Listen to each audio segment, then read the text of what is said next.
17 tháng 3 năm 2026. Mà hoa giấy hết lượt nọ đến lượt kia lại bắt đầu nở đẹp. Hoa giấy sắc pháo ra hoa quanh năm,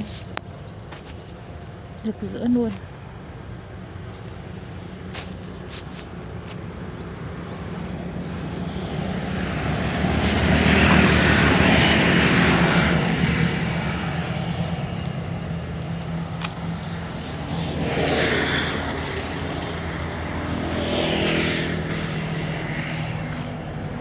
Đang là mùa hoa mới,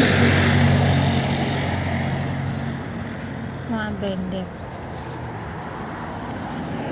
tươi lâu, ra hoa quanh năm.